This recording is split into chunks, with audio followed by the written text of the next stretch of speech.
Tonight's Drain of the Game brought to you by John Sewers and Drain Cleaning, the name to know when the drains don't flow. Peyton Pritchard, once again, flowing from behind the arc. Look at this find. JP just sees it, eyes on the back of his head. Yakum. Peyton Pritchard finishing with 6 threes here tonight. This is presented by Massachusetts Health Connector. Everyone needs health insurance. Find a plan for the new year that gets you the care you need and help paying for it by December 23rd at mahealthconnector.org.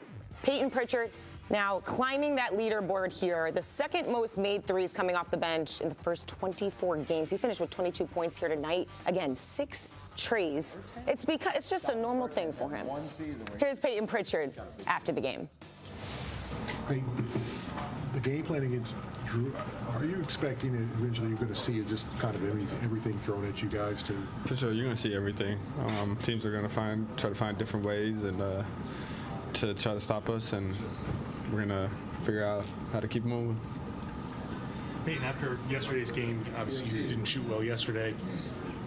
What's your mentality coming into this game? Are you kind of like you pissed off after that game and you want to go for yours, or how does? I mean, never trying to go for mine, but obviously be aggressive. I mean, if you look at it, I don't know if I didn't hit a shot, but 0 for 3. It's not like looking at it and kind of hanging my head over that.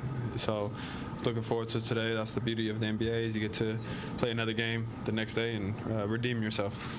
When you notice that that's their game plan, they're going to be playing out through, you guys have to start looking for more in that moment. Like, how does that adjust how you execute offensively? We got to just encourage to, he should take every one of the shots because that's the right shot to take and that's the right read, and that's what we should have done. How do you fight through? And I know you guys don't use excuses, and there was certainly a fight out there. But I mean, second night of back-to-back, 5 and 7, 6 and 9. How tough was this? It's definitely tough. I mean, everybody's tired. It's been kind of a tough stretch, but it's no excuse. You got to come out. We're the best team in the NBA, and we got to come out and show it every night. So that's got to be our mentality, and try to take care of business.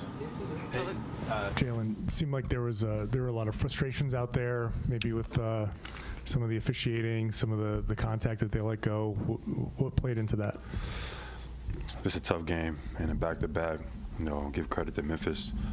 They pressured us. They were physical, and the refs let it go. So, credit to Memphis. We wasn't strong enough with the basketball. I wasn't. I was way too casual. And that's my fault. Too many turnovers. We got to be better than that, but I give credit to Memphis. Like I said, they knew that we played last night, and they just upped the pressure, and we didn't meet the level that we needed. Yeah, I was going to ask about that. This stretch of 6 games and 9 nights. I mean, probably some heavy legs out there. I mean, is this a time where maybe you guys try to pick some spots because maybe at some stretches you don't have it? How do you manage a game where you kind of know like you're not your usual self? These are the games you got to just fight through it. Like you said, tough schedule, but we don't make any excuses. We know what the journey is about, and we're not skipping any steps. I thought we fought as a team. We didn't let the rope go. We didn't give up. Definitely some shots didn't go in. A very ugly game. Turnovers, it just didn't feel like a normal Celtic game, but I give us credit to we fought to the end. So you and Marcus have a long exchange after the game. What was it like, one, to play against him for the first time, but also to see him again?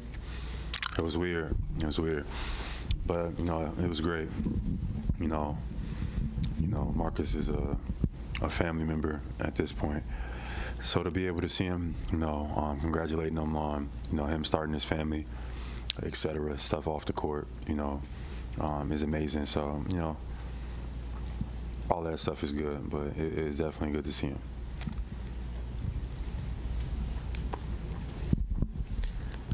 Jalen, Joe was talking about the Grizzlies. They got it in transition a lot in this game. I know you mentioned no excuses, back-to-back, whatever. Do you think that went into this, or do you think it was more just they caught you off guard? Like, what went into them being able to get such an advantage in that category? They just play with pace. They play fast. They were aggressive. They pressured us. They sped the game up, and it just felt like we just couldn't match the tempo. They didn't give credit to Memphis. They played extremely well. I thought they shot the ball extremely well. What did they shoot from three? 45. Yeah, which they shot the ball extremely well. I felt like it was just a great game by them, and we fought, but it wasn't enough. Jalen, when they're letting Drew take threes, like they're just kind of backing off, and it kind of, what did that do to you guys? I mean, you've never seen that before. Obviously, he's a good shooter. And are you expecting that that's what teams are going to have to try to do or going to do? They're going to throw wrinkles at you, crazy strategies to try to kind of get you off your game? Yeah, probably. Teams will probably try, and I hope so. Like we got full belief in Drew. Tonight maybe he didn't shoot the ball as much as he liked, but we got full belief in Drew and any of those guys, and we're going to encourage it. So yeah, we'll be ready if teams do decide that. I think you had three shot attempts in the first half. Was that taken away from your shots, or like when it gets wacky like that, how do you kind of adjust to your game and be like, okay, I want to shoot, but also I'm not getting as many shots as I should? Yeah, it's basketball. I mean, there's no determinants of how many shots I should shoot going into every night. Obviously I like to be involved in all the actions and stuff like that, but on a team like this, I don't mind being a distributor and setting guys up, and I feel like I did that a lot. I just was too, sloppy with the basketball tonight, which was, not good. I'll clean that up. Jalen, just to follow up on that, like the Warriors game last year, they also kind of left you open in the first quarter. Like, I guess, just how jarring is that when you look up and like they're sagging off you and you got to, like, obviously it's an open shot, that's nice, but when it keeps kind of happening there, like, what does that kind of do mentally? Nothing. It's a test to how good we are as a team. Like, teams got to try to pull, do magic tricks, pull rabbits out of the hat to try to throw us off. We just got to be mentally strong, encourage one another, and just play basketball. Take what the defense gives us and don't even overthink it. So, it'd be good to get some days off. It's been tough scheduling, so tonight I don't think was the best indication of Celtic basketball. I feel like we fought to the end, but I think today is the night we put it behind us. We look at the film and get ready for what's to come in the future. Yeah, and the Celtics have some days off, thankfully for them, before they take on Detroit on Thursday. But just what Jaylen Brown was talking about, not him taking responsibility of saying, hey, I need to do more. And even though the strategy was kind of taking a bit of the Jays out of the game, allowing Drew Holiday to have open shots from the corner, those two guys can go last night where they combined for 30-plus points in the first half and then have a night where Chris, they combined for 12 points in the first half. I like the accountability, right? Like, so we were talking about it last week when Kristaps goes up there, and I didn't think Kristaps was the problem in the game, but he's like, half step slow. I got to be better in that instance. And I like Jalen. Okay, yeah, the 5 turnovers, not great, but he's been super steady with the ball. His turnover percentage has been the best of his career. The assist numbers have been through the charts. I like that he still says, hey, I got to be better in a game that was super jagged, where guys were turning it over left and right. It was ugly basketball for large portions of this game. They will be better in those instances, and he just reaffirms, right? Like, they approached it the right way. Drew knocks down shots. We're not even talking about all the things that went wrong. I like the accountability. They'll be much better. Get your rest, boys, because after 5 and 7 and 6 and 9, it's been a crazy little stretch here, and now I know they're not going to be watching any of the NBA Cup. I'm not going to be watching any of the NBA Cup. Let's just get ready for Thursday. I'm not going to watch no NBA Cup. Hell no! I love hoop. I'm going to watch it. I'm going to watch it because I'm a basketball. I love basketball. But I like the fact that he did take accountability of, the 5 turnovers and saying, hey, man, I got to be better, because he cut that in half. Maybe they get better opportunities. He don't turn it over.